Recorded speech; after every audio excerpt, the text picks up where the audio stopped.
आवाज विशेष में आप सभी का स्वागत। आज हमारे साथ है स्टॉक मार्केट की दुनिया से एक ऐसे एक जिन्होंने बिगिनर करके शुरुआत की पर आज मास्टरी प्राप्त कर ली है स्टॉक मार्केट और शेयर बाजार में। जी हाँ, आशीष तेलतुंबड़े हमारे साथ हैं। आइए उनसे बातचीत करते और जानते हैं शेयर मार्केट की दुनिया की बहुत सारी बातें। आशीष जी, बहुत बहुत स्वागत है आपका आवाज विशेष में।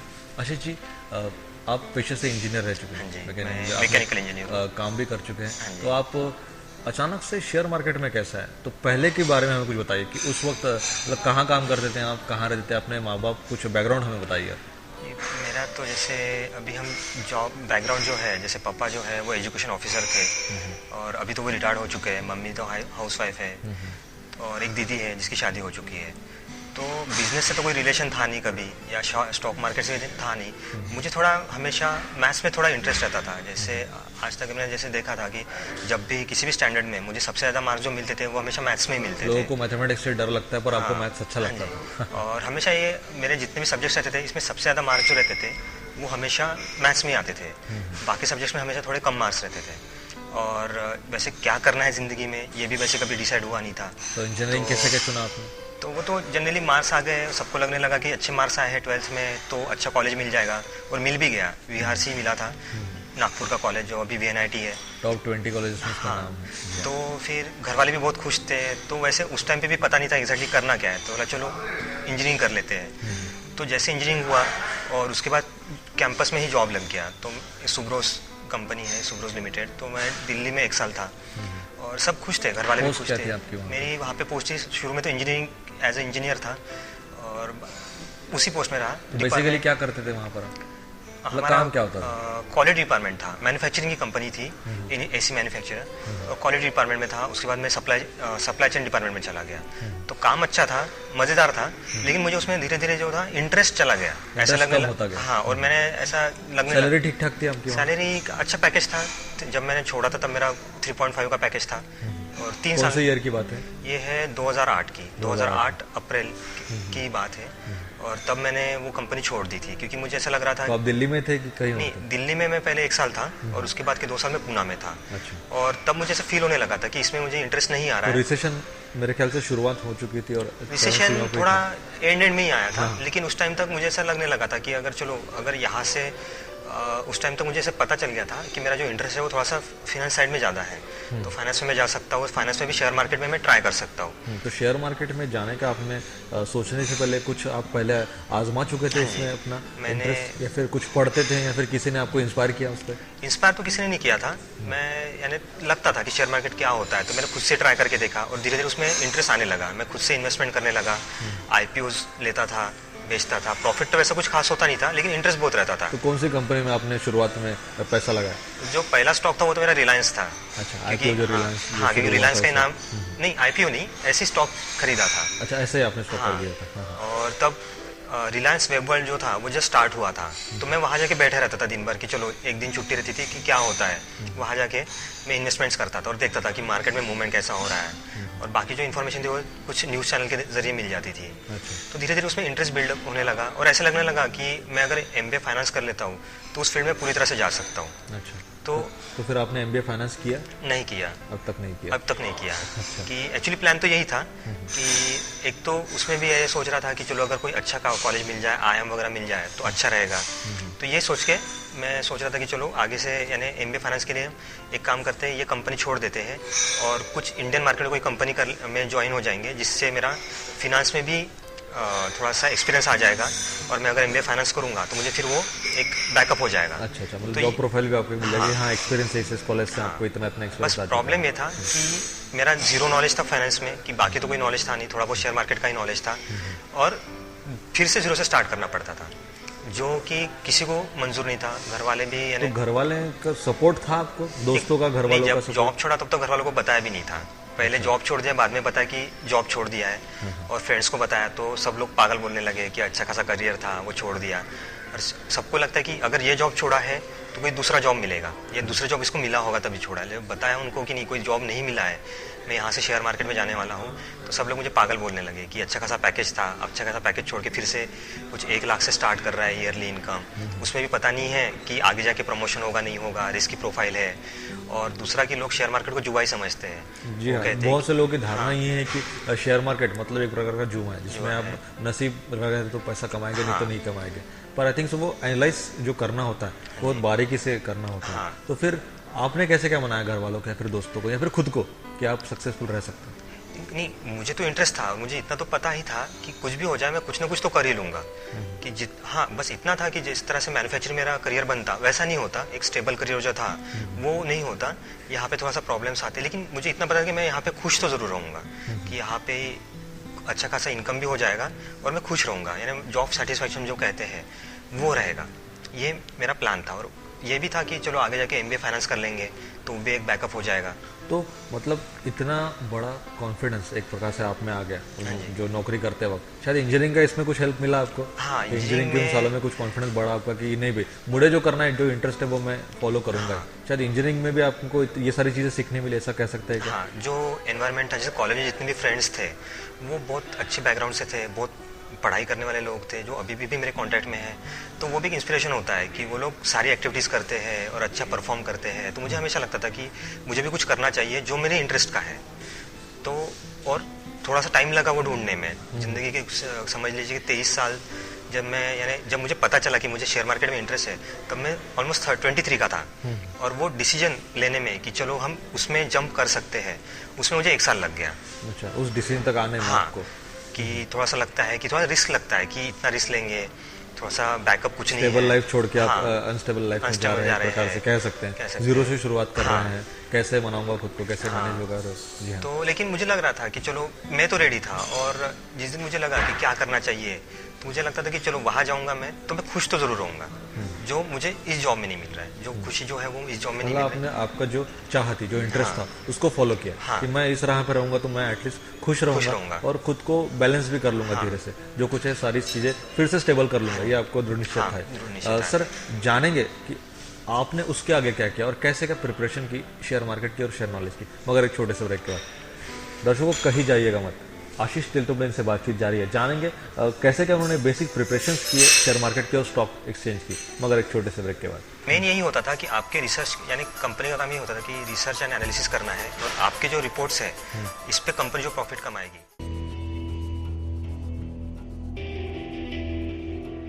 ब्रेक के बाद आप सभी दर्शकों का स्वागत। हमारे साथ हैं आशीष तेलतुंबड़े जी। आइए उनसे बातचीत शुरू करते हैं और जानते हैं शेयर मार्केट की बहुत सारी बातें।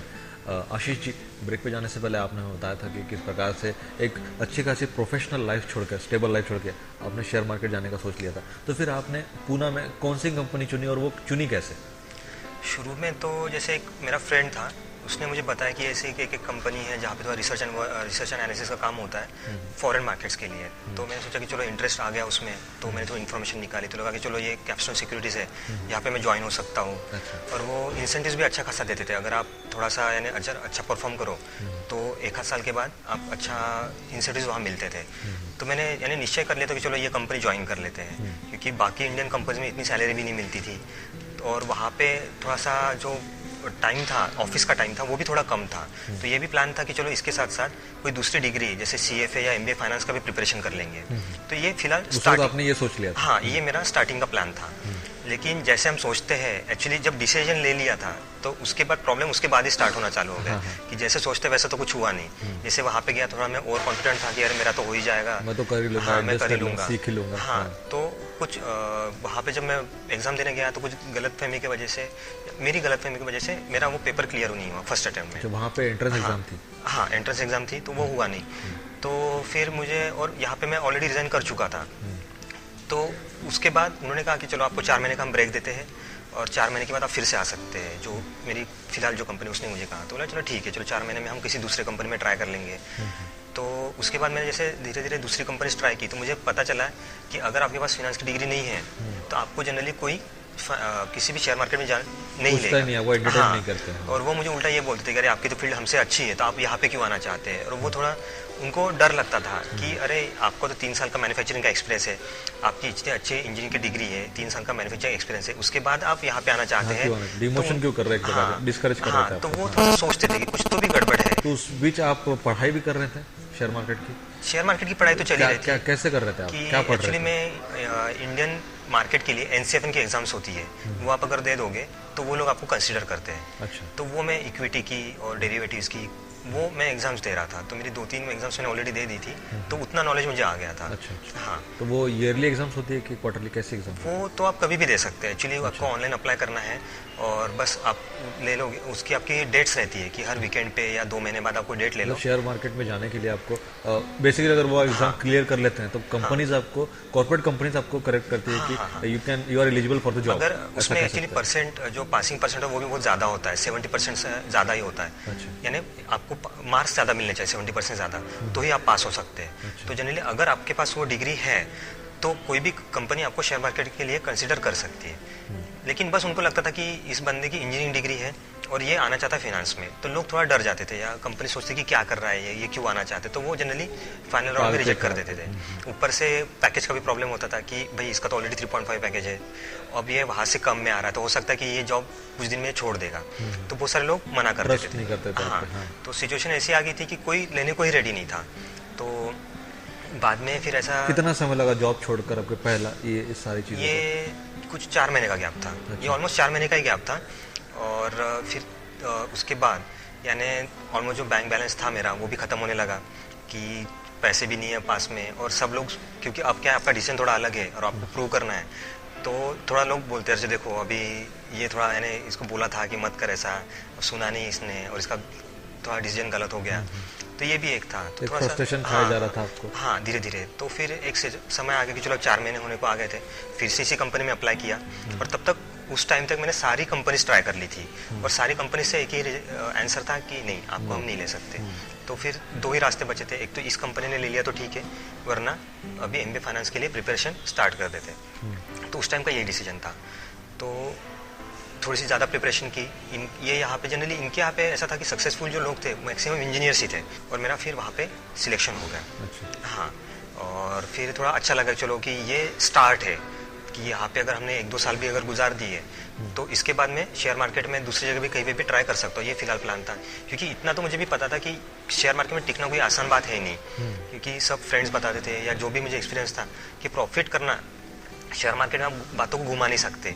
आप किसी को भी बोलेंगे कि चल, यानी कोई भी आपको यही बोलेगा कि मैं आपको पैसे देता हूँ, बस आप मुझे रिटर्न दे दो, तो बस मुझे प्रॉफिट रिजल्ट दिखा दे कि आपने प्रॉफिट किया, अगर प्रॉफिट हुआ तो ठीक है, नहीं हुआ तो बाय बाय।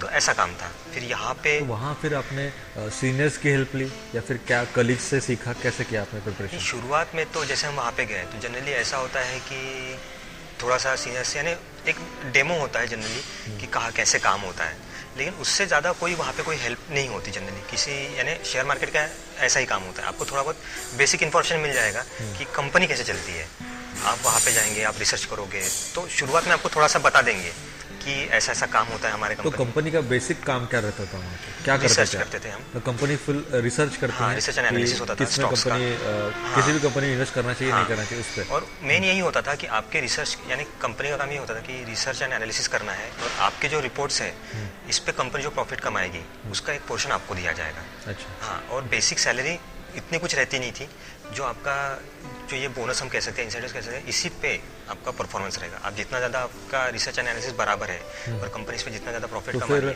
फिर स्ट्रगल था वहाँ पे तो स्ट्रगल था ही, शुरुआत में कोई हेल्प नहीं। कितना वक्त लगा आपको एक वहाँ पर स्टेबल होने में? स्टेबल होने में वैसे जैसे जिस टाइम पे मैंने कंपनी ज्वाइन की थी उस टाइम पे बहुत बड़े बड़े इवेंट्स हो रहे थे दुनिया में, जैसे यूएस में सब प्राइम क्राइसिस हो रहा था, मार्केट गिर रहा था, इंडिया में भी मार्केट बहुत गिर रहा था, रिसेशन ऑलमोस्ट आ गया था, हायरिंग ऑलमोस्ट बंद हो गया था, बैंकरप्ट हो रही थी। हाँ, जिस दिन मैंने कंपनी ज्वाइन की थी उस दिन दुनिया की जो सबसे बड़ी जो 4th नंबर की बैंक है लेमन ब्रदर्स, उसने बैंकरप्सी फाइल की थी। धीरे धीरे मूवमेंट बहुत था मार्केट में कि बहुत सारे यानी स्टॉक्स जो थे ऊपर नीचे हो रहे थे, बहुत मूवमेंट था, और डेली। और आपकी कंपनी शायद सबसे बड़े स्टॉक मार्केट को स्टडी करती है, यूएस मार्केट वहाँ पे इन्वेस्ट करती है। तो फिर उसका पूरी दुनिया का इफेक्ट तो यूएस पे ही आता है जहाँ तक थोड़ा थोड़ा। तो वहाँ पे तो बहुत माइन्यूट चेंजेस स्टडी करने पड़ते होंगे आपको रिपोर्ट फाइल करने के लिए। तो फिर आप खुद को अपडेट कैसे रखते थे? हम जनरली तो वैसे गूगल से या फिर जो ब्लूमबर्ग होते हैं, जो फाइनेंशियल साइट्स होते हैं, उनका कंटिन्यू यानी पढ़ते रहना पड़ता था कि डेली क्या न्यूज़ आ रही है, आज मार्केट कहाँ रहेगा, और उसके हिसाब से ही हम रिसर्च मतलब शेयर मार्केट का अगर आपको जानना है तो टेक्नोलॉजी का प्रॉपर यूज़ करके ही और उसी के साथ साथ खुद को उसी के साथ साथ अपडेट करके ही आप शेयर मार्केट में सस्टेन कर सकते हैं। जनरली आपको बहुत ज़्यादा पढ़ना पड़ेगा, डेली की जो न्यूज़ होती है वो पढ़ना पड़ेगा, फिर ये देखना पड़ेगा कि ये मार्केट ऊपर क्यों जा रहा है, नीचे क्यों जा रहा है, और इसका यानी जनरली आपको न्यूज़ मिल जाती है, वो अच्छी है या बुरी है वो आपको डिसाइड करना पड़ेगा, वो आपको कोई नहीं बताएगा। हाँ, तो वो हम खुद डिसाइड करते थे, उस पर हम एनालिसिस करते थे और इसी से काम चलता रहता था। सर, इसी नोट पे एक छोटा सा ब्रेक लेते हैं और ब्रेक के बाद जारी रखते हैं अपना ये शेयर मार्केट का सफर। दर्शकों, कहीं जाइएगा मत, आशीष तेलतुंबड़े इनसे बातचीत जारी है। जानेंगे किस प्रकार से मार्केट में सस्टेन रहने के लिए एक एनालिस्ट को क्या क्या करना पड़ता है, मगर एक छोटे से ब्रेक के बाद। Bloomberg.com तो मुझे मेरी फेवरेट है। Bloomberg.com है, उसमें आपको डेली न्यूज़ मिल जाती है। ब्रेक के बाद फिर से एक बार आप सभी दर्शकों का स्वागत। हम बातचीत कर रहे हैं स्टॉक मार्केट के सीनियर एनालिस्ट, इक्विटी एनालिस्ट, जी हाँ, आशीष तेलतुंबड़े से। आशीष जी, ब्रेक पे जाने से पहले आपने बताया था किस प्रकार से प्रोफेशनल लाइफ आपने छोड़ी, शेयर मार्केट में आप आए, 4 महीने बहुत मेहनत करने के बाद, काफ़ी कंपनी की रिजेक्ट होने के बाद फिर आपने ये नई कंपनी ज्वाइन की। वहाँ पर आपने बहुत मेहनत की, काफ़ी खुद को अपडेट रखा, कैसे रखा, और एक नया सफ़र आपका शुरू हो चुका था शेयर मार्केट में। तो अब आप कहाँ पहुँचे हैं, कितना वक्त हो चुका है उस कंपनी में रहकर? अभी जैसे मैंने सितंबर 2008 में ये कंपनी ज्वाइन की थी, तो अभी ऑलमोस्ट 5.5 साल हो चुका है कंपनी में। एक लंबा अरसा बीत चुका है। और जो शुरुआती में जो विजन था कि सबसे पहले तो जब कंपनी ज्वाइन की थी तो सबसे मेन लगता था कि भाई कैसे तो भी सर्वाइव हो जाए, क्योंकि बाहर से तो सब अच्छा ही लगता है कि सब हरा हरा लगता है, सब हरा हरा लगता है। जब कंपनी ज्वाइन की तो देखा कि इतना आसान कुछ नहीं होता। शुरू में ही देखा कि यानी लोग लॉस कर रहे हैं या कंपनी से निकल जाते हैं, और बहुत सारे लोग जो परफॉर्म करते हैं बाद में उनका परफॉर्मेंस ख़राब हो जाता है, फिर वो कंपनी छोड़ के चले जाते हैं। तो ऐसे मोमेंट पे आपके पास ज़्यादा कोई चांस रहता नहीं है। तो मेन जो मैंने एम रखा था वो ये था कि कुछ भी करो लेकिन यहाँ पे सर्वाइव होना है। तो धीरे धीरे कुछ इसमें मेरे ख्याल से 6 या 7 महीने मुझे पहले तो सर्वाइवल में लग गए, और बाद में थोड़ा थोड़ा अर्निंग इम्प्रूव होने लगा कि धीरे धीरे जो था, जो मैं जो रिसर्च करता, जो भी करता था, वो धीरे धीरे आराम से इम्प्रूव होने लगा। पहले ऐसा था कि जो सीनियर मदद करते थे उसमें आपको? नहीं, मदद किसी की जनरली नहीं होती थी। अच्छा। कि जनरली हर कोई खुद का देखता था, क्योंकि कैसा होता कि पैसे में कोई किसी की मदद नहीं करता। तो शुरू में जैसे परफॉर्मेंस जो इम्प्रूव होने लगा वो मार्च या अप्रैल 2009 से होने लगा कि चलो ठीक है, पहले कुछ 10-15 हज़ार रुपये हाथ में आने लगे, परफॉर्मेंस तरह से इम्प्रूव होने लगा। फिर ऐसा था कि 3 महीने का जो टोटल परफॉर्मेंस रहता था वो चौथे महीने में एक साथ परफॉर्म करने लगा। ऐसे टोटल करके धीरे धीरे परफॉर्मेंस धीरे धीरे इम्प्रूव होने लगा। फिर ऐसा लगता था कि चलो अब, और बीच में ऐसा था कि हमें यानी बहुत सारे लोग जो तो ये बोलते थे कि कंपनी बंद भी हो सकती है, क्योंकि बहुत सारे लोग परफॉर्म नहीं कर पा रहे थे कंपनी में, तो ये बातें उठती थी। तो मैंने सोचा कि चलो CFA कर लेते हैं कि चलो ये एक बैकअप रहेगा तो दूसरी जगह भी जॉब लग जाएगा। फिर देखा कि नहीं, हमने अगर जब यहाँ पे आए हैं तो चलो फुल ट्राई कर लेते हैं। और कुछ 2010 अप्रैल से हमने कंपनी में ओवर टाइम करना स्टार्ट कर दिया। ओवर टाइम मैंने ऐसा होता था कि कंपनी का जो ऑफिस टाइम था वो 7.5 घंटे का था, उसके अलावा भी आप काम कर सकते थे, लेकिन वो कंपल्शन नहीं था। तो वो जो टाइम था वो कुछ 13 से 14 घंटे का था। तो अप्रैल 2010 से लेके ऑलमोस्ट अप्रैल 2012 तक हम 2 साल कंटिन्यू ओवर टाइम करते रहे। इसमें किसी का कंपल्शन नहीं था, हम 2-3 फ्रेंड्स थे और हम एक दूसरे को मोटिवेट करते थे। क्योंकि तो फिर उस पीरियड में आप क्या करते थे? 14 घंटे आप क्या करते थे? पूरा रिसर्च ही करते रहते थे। वो हमारा काम जो था कि मूवमेंट क्या हो रहा है न्यूज़, और सडनली मार्केट में भी इतनी सारी न्यूज़ आती थी। कभी यूरोप में कुछ प्रॉब्लम हो गया है, कभी जापान में कुछ प्रॉब्लम हो गया है, कभी ग्रीस में कुछ प्रॉब्लम हो गया है, बीच में ग्रीस बैंकरप्सी पे आ गई थी। तो ये सारे इवेंट्स आते रहते, तो जिससे मार्केट में बहुत मूवमेंट रहती थी। तो डेली कुछ न्यूज़ आ रही है कि यूएस में यूएस के फेड बैंक ने कुछ अनाउंस कर दिया है, तो कंटिन्यू मार्केट मूव हो रहा है। तो मतलब आपको खुद को इकोनॉमिकल न्यूज़ जो होती थी उन सब से खुद को अपडेट रखना पड़ता था। तो हम वो सब यानी उसी में पूरा टाइम देते थे। और जनरली ऐसा होता था कि हमारा जो काम रहता था वो मंडे को शाम को स्टार्ट होता था और सैटरडे को सुबह ख़त्म होता था। इस बीच में हम जनरली सिर्फ घर पर सोने के लिए और खाना खाने के लिए जाते थे, और हमारा जो ब्रेक रहता था वो सैटरडे संडे का रहता था। अच्छा। तो ये कंटिन्यू चला 2 साल। धीरे धीरे बहुत सारे लोग ये भी बोलते थे कि अरे अब आप अच्छा परफॉर्म कर रहे हो तो क्यों इतना काम करते हो, लाइफ एंजॉय करो। तो ये हमें करने में मज़ा आता था। हम कुछ 2-3 दोस्त थे, साथ में सब रहते थे, क्योंकि कोई भी इतना काम करना नहीं चाहता था, लेकिन हमको ऐसा लगता था कि बहुत मज़ा आ रहा है इस काम करने में, बहुत इंटरेस्ट आ रहा है। और धीरे धीरे जब मार्केट में अपॉर्चुनिटीज़ आई तो हम उस काम के लिए रेडी थे, उस अपॉर्चुनिटीज़ को ग्रैब करने के लिए रेडी थे। तो जब 2012 में मेरे ख्याल से जब अन्ना हज़ारे ने अनशन किया था लोकपाल बिल के लिए, लोकपाल बिल के लिए, उसी टाइम पे ग्रीस में ग्रीस जो थी वो बैंकरप्ट होने पे आ गई थी। तो मार्केट में बहुत बड़ी बड़ी मूवमेंट्स हो रही थी। तो उस टाइम पे मैंने भी बहुत अच्छा खासा, यानी उस टाइम पे अच्छा खासा इनकम किया था, क्योंकि मूवमेंट बहुत बड़े बड़े थे। तो हम सारे फ्रेंड्स मिलके बहुत मेहनत करते थे। तो आशीष जी मुझे बताइए कि ऐसे कौन से देश हैं जिनके स्टॉक एक्सचेंज जो है मार्केट वो एक दूसरे पर निर्भर है, या फिर जिनसे वो अफेक्ट करते हैं एक दूसरे पर, जैसे यूएस है, और ऐसे कौन से मार्केट्स हैं? वैसे तो ग्लोबलाइजेशन की वजह से सारे स्टॉक मार्केट एक दूसरे से रिलेटेड हो चुके हैं, लेकिन जो सबसे बड़े मार्केट्स होते हैं इनका बाकी मार्केट से बहुत ज़्यादा असर होता है। जैसे एक है कि यूएस मार्केट जो है वो यूरोपियन मार्केट से रिलेटेड है, यूरोपियन मार्केट यूएस मार्केट से रिलेटेड है, और बाहर के जैसे जापानीज मार्केट हो गया, और चाइना का भी बहुत बड़ा मार्केट है। तो इनके जब डेटा आते हैं तो इनका असर बाकी मार्केट्स पे होता है जनरली। लेकिन US market, UK markets, European market, China market और जापान मार्केट, ये मेन मार्केट्स है। अच्छा। और इनकी न्यूज़ हमें एक ही प्लेटफॉर्म पे जनरली मिल जाती है। अच्छा, तो कौन सी वेबसाइट्स है जिनसे कि आप खुद को अपडेट रख सकते हैं? ऐसे जैसे नए Bloomberg.com युवक जो आना चाहते हैं वो कौन सी वेबसाइट को फॉलो कर सकते हैं? ऐसे Bloomberg.com तो मुझे मेरी फेवरेट है। Bloomberg.com है, उसमें आपको डेली न्यूज़ मिल जाती है, थोड़ा सा लैग होता है लेकिन मिल जाती है। उसके बाद कुछ पेड साइट्स होते हैं। पेड साइट्स तो फिर बहुत सारी होती है, आप कोई भी पेड सब्सक्रिप्शन ले लीजिए, उस पर आपको मिल जाएगी इन्फॉर्मेशन।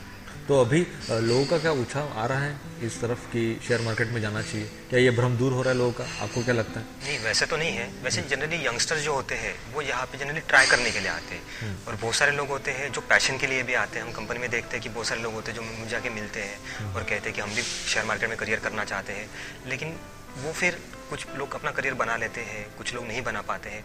मैक्सिमम लोग यंगस्टर्स होते हैं जो थोड़ी कम उम्र में, जिस उम्र में मैंने ज्वाइन किया था उससे भी कम उम्र में, 21 साल 22 साल इस तरह से ज्वाइन होते हैं, और 2-3 साल ट्राई करके देखते हैं। अगर ठीक है परफॉर्म कर पाए तो ठीक है, नहीं तो फिर बैक टू देयर वर्क या फिर उनके फील्ड में। 5.5 साल आपको हो चुके हैं, तो नियर अबाउट कितनी अर्निंग आपकी हो चुकी है?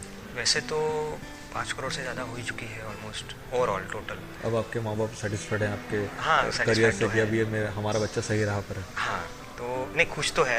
जब शुरुआत हुई थी तो थोड़ा उनको भी डर लग रहा था, पता नहीं क्या कर रहा वरीड थे है। आपके लिए वो? हर माँ बाप अपने बेटे के लिए चिंतित मम्मी होते तो हैं। वैसे वरीड नहीं थी। मम्मी को तो पता था कि चलो कर लेगा, कुछ ना कुछ कर ही लेगा, या मम्मी तो टेंशन फ्री थी, उसको पता था कि उनका बेटा कुछ ना कुछ परफॉर्म कर लेता। डैड भी, उनको भी थोड़ा सा पहले शुरू में उनको लगा, लेकिन बाद में उन्होंने थोड़ी इन्फॉर्मेशन निकाली तो उनको लगा कि चलो ठीक है, कि बाद में बोल रहे कि MBA फाइनेंस कर लेगा तो थोड़ा सा टाइम देना चाहिए। बस वही एक था। और बाकी जो अपोजिशन होता है वो बाकी लोगों से होता है, कि बाकी लोग जो हमें यानी घर वालों को भड़का देते हैं या कहते हैं कि यार नहीं आप गलत कर रहे हैं। हाँ। सर आप अच्छा खासा स्टेबल लाइफ है, you are earning pretty very well nowadays, तो सोशल वर्क में भी आप आते हैं, थोड़ा बहुत कुछ करते हैं? एक्चुअली पहले तो मुझे भी सोशल वर्क में इतना इंटरेस्ट नहीं था, क्योंकि मैं भी बहुत ज़्यादा बिजी रहता था, अभी भी रहता हूँ। लेकिन बाद में मुझे लगा कि जैसे अम्बेडकर जी, इन्होंने मेरे लिए इतना कुछ किया, तो मुझे लगता है कि मुझे भी थोड़ा सा सोसाइटी के लिए कुछ करना चाहिए। तो मैं भी कुछ छोटे छोटे प्रोजेक्ट्स फिलहाल कर रहा हूँ, और मैं कुछ BR अम्बेडकर उन्होंने सभी समाज के लिए करके रखा है। सभी के लिए। उन्होंने मतलब उन्होंने किसी एक समाज के लिए नहीं करके रखा है। कौन से सोशल वर्क से आप मतलब खुद को जोड़ते हैं? वैसे तो जैसे मैंने शुरुआत में खुद ही कोशिश की थी करने की, लेकिन देखा कि थोड़े प्रॉब्लम्स आ रहे हैं, तो मैंने एक अशोक स्टडी सेंटर करके एक पूना में ग्रुप है, मैंने उनको ज्वाइन कर लिया, और मैं अभी भी उनके टच में हूँ। उनके साथ जो भी उनके प्लान्स होते हैं मैं कोशिश करता हूँ कि मैं अपना टाइम दे सकूँ। और उसके बाद मैंने खुद 1-2 प्लान्स थे, कि जैसे मेरा एक प्रोजेक्ट था कि गवर्नमेंट की या कोई प्राइवेट इंस्टीट्यूट्स की जो स्कीम्स होती है रिजर्वेशन के लोगों के लिए, वो जनरली अलग अलग प्लेटफॉर्म पे होती है। कि जैसे किसी बंदे को जानना है कि उसके लिए गवर्नमेंट की क्या क्या स्कीम्स होती है, तो वो अलग अलग जगह होती है, उसको हर बंदे को उस अलग अलग डिपार्टमेंट में जाना पड़ता है, वो एक जगह नहीं मिलती। तो वो एक ही जगह अवेलेबल कराना तो चाहते हैं? मैं चाहता हूँ कि कुछ ऐसा कुछ बनाया जाए, कोई ऐसे वेबसाइट या ऐसा प्लेटफॉर्म बनाया जाए कि वो सारी स्कीम्स एक जगह मिल जाए। तो उसके लिए मेरी कोशिश चल रही है। वैसे डिफ़िकल्टीज आ रही है, और ये बहुत ही स्टार्टिंग फेज, इनिशियल फेज में ही है प्रोजेक्ट। आप उसमें आप जल्दी सक्सेसफुल हो जाए। लास्ट क्वेश्चन सर, क्या आपको लगता है कि शेयर मार्केट में करियर हो सकता है जैसा आपका हुआ? क्या आप लोगों को सजेस्ट करना चाहेंगे कि इस क्षेत्र में भी आना चाहिए आज के युवकों ने? मेरा यही सुझाव होगा कि पैसे के लिए मत आइए। मैं कभी यहाँ पे पैसे के लिए नहीं आया था, मैं यहाँ आया था पैशन के लिए। मेरे लिए अगर कोई बोले कि आपको शेयर मार्केट में सबसे अच्छी चीज़ क्या लगती है, तो मैं कहूँगा कि जो हैप्पीनेस मुझे मिलता है वहाँ रह के, वो मेरे लिए सबसे बड़ी चीज़ है। मैं कभी भी मंडे से भागता नहीं हूँ। हम राह देखते कि अरे आज फ्राइडे हो गया, अब मंडे आ रहा है, तो मुझे मंडे की राह रहती है कि मुझे मंडे को ऑफिस जाना है। अच्छा। तो आपको अगर वो खुशी मिलती है शेयर मार्केट में आके, तो ज़रूर आइए। मतलब पैसे के लिए सोच कर मत आइए, हाँ, एक पैशन करके आइए, तो अपने आप पैसा भी आपको मिलते ही जाएगा। बहुत बहुत शुक्रिया आशीष जी, बहुत सारी बातें आपने हमें बताई और शेयर मार्केट की दुनिया की बहुत सी नई चीज़ें आपने हमें बताई। और आई होप कि बहुत से लोगों का जो भ्रम है कि शेयर मार्केट एक जुआ है वो शायद दूर हो जाए और लोग इसे एक अच्छा बिजनेस या फिर करियर करके भी सोचें, यही हम चाहेंगे। बहुत बहुत शुक्रिया और विशेष में आपका आने के लिए। दर्शकों, ये थे आशीष तेलतुंबड़े जी, जिनसे हमने जाना कि किस प्रकार से शेयर मार्केट में बहुत अच्छा करियर भी है और एक बहुत अच्छा बिजनेस भी। अगले एपिसोड में हम आपको ऐसे ही कुछ और भी शख्सियत से रूबरू करवाएंगे। तब तक देखते रहिए आवाज़ इंडिया टीवी।